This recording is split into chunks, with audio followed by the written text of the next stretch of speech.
ज्ञान विस्तार चैनल में आपका स्वागत है।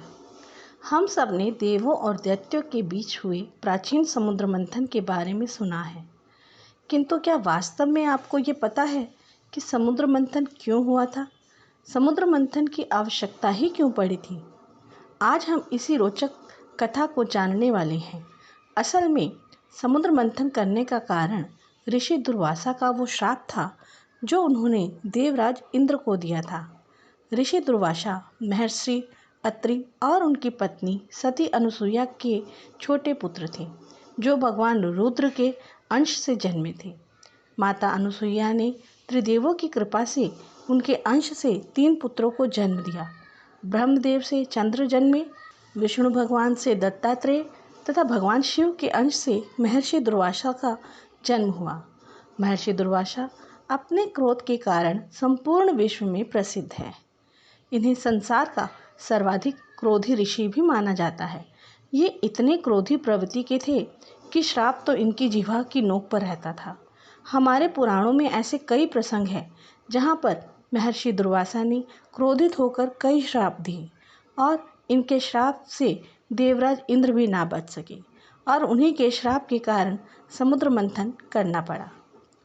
एक बार महर्षि दुर्वासा वन में भ्रमण करने के निकले।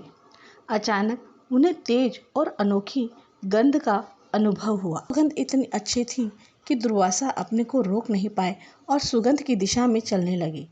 थोड़ी देर चलने के पश्चात उन्होंने देखा एक बहुत ही रूपवती नारी वहीं सरोवर के तट पर बैठी हुई है और उसके गले में एक अद्भुत पुष्पहार है।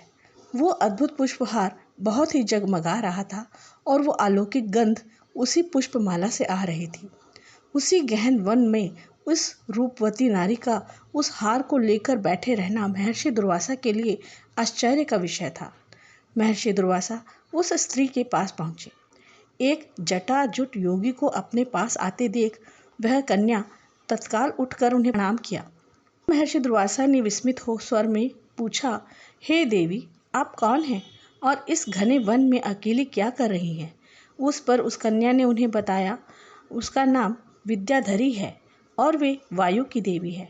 महर्षि दुर्वासा ने उसे आशीर्वाद दिया और उसको अपना परिचय देते हुए पूछा कि आपने जो ये पुष्पों की माला पहनी है वो अत्यंत दुर्लभ प्रतीत होती है। इतनी मनभावन सुगंध और ऐसा तेज किसी पृथ्वी के पुष्प में होना दुर्लभ है। अतः मैं जानना चाहता हूँ कि आपको ये पुष्पों की माला कहाँ से प्राप्त हुई? उसके इस प्रश्न पर विद्याधरी ने कहा, हे महामुनि, आपका कथन सत्य है। ये साधारण पुष्पमाला नहीं है, अपितु ये दुर्लभ परिजात पुष्पों की माला है जो केवल स्वर्गलोक में ही मिलते हैं। मेरी सेवा से प्रसन्न होकर स्वयं पवन देव ने ये पुष्पमाला मुझे उपहार स्वरूप दी है। उस हार के बारे में जानने पर महर्षि दुर्वासा ने उस हार को प्राप्त करने की अपनी इच्छा बताई। यह जानकर विद्याधरी ने प्रसन्नतापूर्वक वो पुष्पहार महर्षि दुर्वासा को दे दिया। इसके बाद विद्याधरी अपने लोक वापस लौट गई। वह दुर्लभ हार बहुत काल तक महर्षि दुर्वासा के पास ही रहा। कुछ समय पश्चात दुर्वासा अपने पिता एवं सप्त ऋषियों से मिलने स्वर्गलोक गए, जहाँ उन्होंने देवराज के दर्शन किए। यह सोचकर कि पारिजात पुष्प से निर्मित यह अद्वितीय माला पृथ्वी लोक में रहने के योग्य नहीं है, उन्होंने उस हार को देवराज को उपहार स्वरूप दे दिया। उन्होंने सोचा इस अद्वितीय हार को पाकर देवराज प्रसन्न होंगे, किंतु देवराज इंद्र ने उन्हें उस उपहार का उपहास करना प्रारंभ कर दिया। उन्होंने कहा, हे महर्षि, आप तो पृथ्वी के वासी हैं, कदाचित आपके लिए यह हार अद्भुत प्रतीत हो रहा होगा, किंतु यह तो स्वर्गलोक है और ऐसे हजारों असंख्य पुष्पहार पर हमारे परिजात उपवन में हैं। यदि मैं चाहूँ तो इस प्रकार की असंख्य माला मैं स्वयं के लिए बना सकता हूँ। मैं आपके इस उपहार का क्या करूँ? क्योंकि आपने मुझे ये उपहार स्वरूप दिया है तो ये पारिजात की माला ऐरावत को ही भेंट कर देता हूँ। ये कहकर इंद्रदेव ने वो माला ऐरावत के मस्तक पर रख दी। इस प्रकार माला रखे जाने और उसकी तीव्र गंध से ऐरावत को बड़ी असुविधा हुई। पारिजात पुष्प की मादक गंध के मद में ऐरावत ने उस माला को शत विक्षत कर दिया। अपने द्वारा दिए गए उपहार का स्वयं अपने ही आप सामने इस प्रकार अपमान होते देख महर्षि दुर्वासा को बहुत क्रोध आया।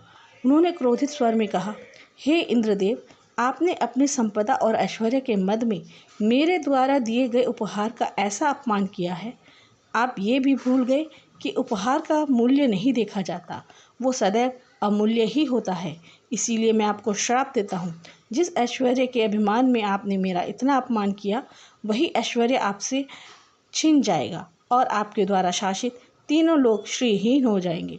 इस प्रकार श्राप पाकर देवराज बड़े भयभीत हुए और उन्होंने बार बार महर्षि दुर्वासा से क्षमा याचना की, परंतु क्रोधित दुर्वासा ने उन्हें क्षमा नहीं किया। उन्होंने केवल इतना कहा, आपको अपनी धन संपदा को प्राप्त करने के लिए पुनः असीम श्रम करना पड़ेगा। ये कहकर दुर्वासा स्वर्गलोक से प्रस्थान कर गए। उनके श्राप के कारण देवी लक्ष्मी देवताओं का साथ छोड़कर चली गई और सभी देवता श्रीहीन हो गए। जैसे ही दैत्यगुरु शुक्लाचार्य को इसका पता चला, उन्होंने दैत्यों को स्वर्गलोक पर आक्रमण करने को कहा। दैत्यराज बलि के नेतृत्व में दैत्यों ने स्वर्ग पर आक्रमण किया और देवताओं को वहां से पलायन करने को विवश कर दिया।